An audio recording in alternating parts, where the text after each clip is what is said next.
So hear me out. I know that the government has a lot of things to do for the country and society to be a better place to live in. But if we're being honest with ourselves, the country belongs to the citizens, and the reformation must start with you and I. And that's just my opinion. Someone was complaining online the other day on how she wanted to shoot a video with her phone on a street in Lagos State. And she was approached by the boys in the streets in the area who demanded a large sum of money before she could even use a public federal facility like a street. These boys have made that place their territory, and they are now oppressing ordinary citizens. Maybe somebody in the local government put them in place or put them there. Maybe not. But as soon as power entered their hands, they decided to trip, to extort, to oppress people.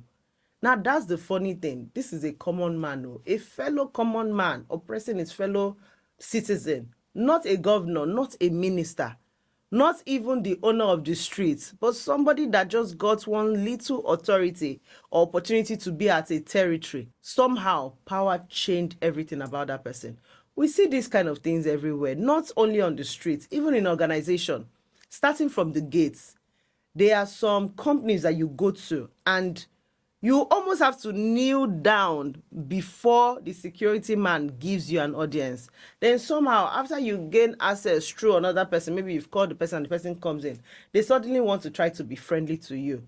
Now, before anybody misunderstands me and starts saying security should not secure, I'm not saying that security should not secure the premises. Secure it. That's your job. But be helpful. Give information to people.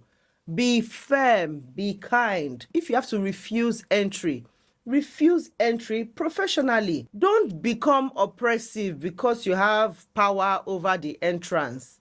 Well, anyways, we are not here to discuss security guards or street urchins. I was only trying to show how people mistake power tripping for leadership.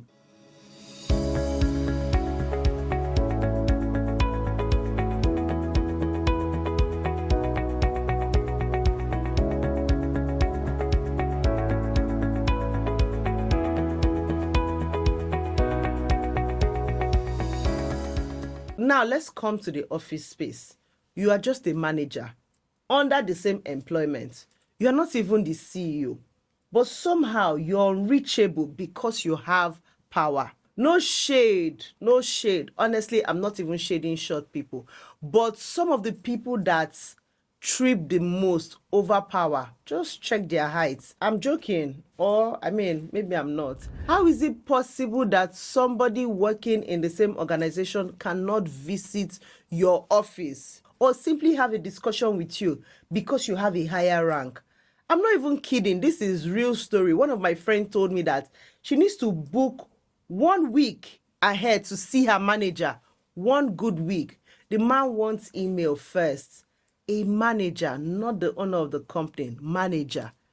I don't know, Sha. I keep saying manager because it's shocking my brain. Sometimes I feel some of these people that do this kind of thing, they are oblivious to life. They don't understand how fragile life is. You can literally leave your house today and a car will hit you. Game over for you. So why are you behaving like a demigod in the office? I know one manager that year, very nasty man, very difficult person, the kind of manager that people should avoid. That man later buried his father. He was going to do the burial of his father, and he rented this big hall. Everything looked impressive. But when we eventually came back to the office and we kept asking everybody, nobody in the organization could say or confirm that they attended that burial. Nobody went. Only his technical assistant. And according to him, at some point, they were even begging them in the hall to carry coolers of food as takeaway because attendance was very poor. Now imagine a whole manager, yet nobody wanted to show up. And that says a lot about the kind of person that he was, because people may respect your position, but it doesn't mean they respect you. Those are two completely different things, right? So now let me be very fair. Let it not look as if, because some people would think, oh, this episode is all about managers. No. As an employer myself, I have had staff make some of the wildest demands. Some staff say, hey, they will frustrate your life. Some staffs will test your patience, and some of them will make you to want to involve their entire generation in cursing them out in one sentence. And in those moments, I have to check myself, because I always say to myself, I always ask myself, am I responding as a leader, or am I responding because I have power? Because let's be honest, if you're already above somebody, why are you trying to muscle them? What exactly are you trying to prove? I can never forget one boss I worked with years ago. Very power hungry, power flexing. The way they frustrated her and transferred her to another department, it was like a demotion. She couldn't handle the embarrassment. She had to resign from that company. Then there was one of my first madams after school. Very beautiful woman. She acted like she was invisible. Mentoring me for that woman was so difficult, as if she knew about the future, because everything felt like an ego competition with her. Fast forward years later, today we enter the same office, the same offices, we're pursuing the same opportunities. We find ourselves and meet ourselves in the same corridor of power. And well, let's just say we are both winning, because I cannot even say that she's losing. She's winning and I'm winning. Life has a way of humbling everybody. So what exactly is power tripping? If you're still wondering what this episode is about, it is about leadership versus power trip in Nigeria offices. Power tripping to me is acting aggressively for no reason, just because you have authority. You're using arrogant tones. You're making unnecessary demands. You're shouting every 5 minutes, becoming controlling immediately after promotion. You know how a typical Nigerian man can carry his plate to the kitchen as a single man. Then immediately dowry is paid that he has done small thing on a girl's head. Something happens. His hand will just stop working. His cutlery, he cannot even find his cutlery. And his plate becomes too big for him to take to the kitchen.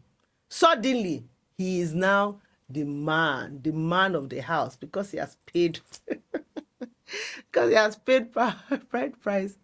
I swear that thing is power trip. There's nothing somebody can tell me, and I don't know what justifies it, but well, let's leave Nigerian men for now. Today we are talking about offices. I heard about one story, interesting story, and I'm not going to mention names or establishments or gender self. I heard about a government official. That person there would insult people in their offices and summon people to their houses. You will wait for hours, waste your time the entire day, and the person will still not see you. Then eventually their tenure ended. People planned for that official and they ended up in jail. And this got me thinking, if these people or these stories almost always end badly, if life eventually balances the equation, why do people still power trip? Let me not lie, sometimes staff can push your button. They can frustrate your efforts and they can test your authority. And if you don't pull out the power card occasionally, they won't know where the line is and where they should not cross. So I get it, I really do. Personally, I try to put myself in somebody's shoes. Like a colleague comes to meet me, I put myself in their shoes before making decisions.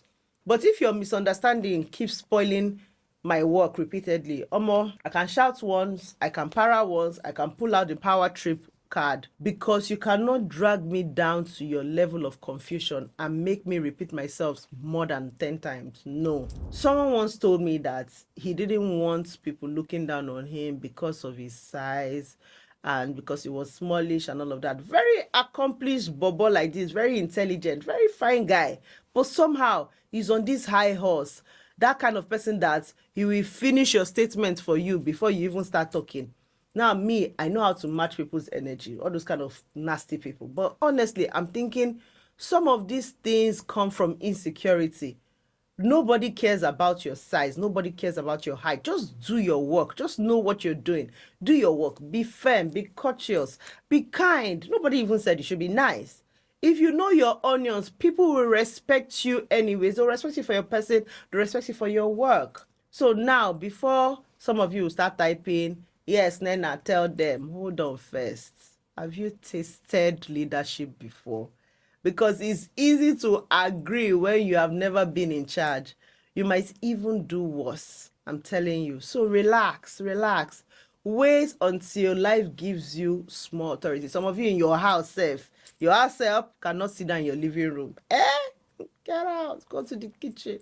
Then so wait, when you get small authority in the office, we'll then compare notes, because even those area boys that I talked about and security guards can tell that ordinary people also power trip once they get little authorities. The funniest part is when the person you were oppressing eventually becomes your equal, especially in the office, or even your boss.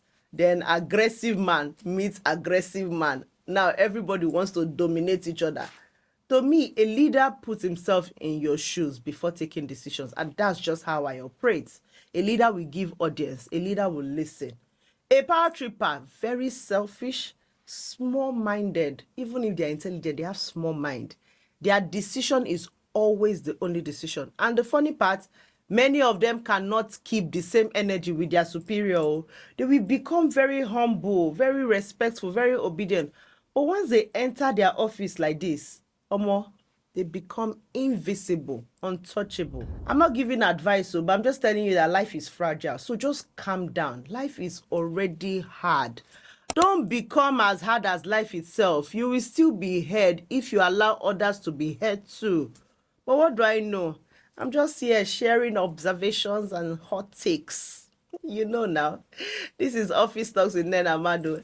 And the gist is usually brutally honest. So, Oga Madam, power tripper, how far? You don't shout for person today. What exactly did they do to you? Are you safe that you are in that lower position? Is it really not your fault? Because some of you you have brain, but you don't want to use it. But let's talk in the comment section. Till next time, guys. Don't forget to share. Please share, comment, subscribe to my YouTube channel, and see ya next time. Bye. This episode is proudly supported by Life Friends, your #1 intergenerational mobile app, coming soon on iOS and Android device. For collaboration and partnership on Office Talks with Nnenna Madu, please send us an email on nnennamadwabum@gmail.com. See ya.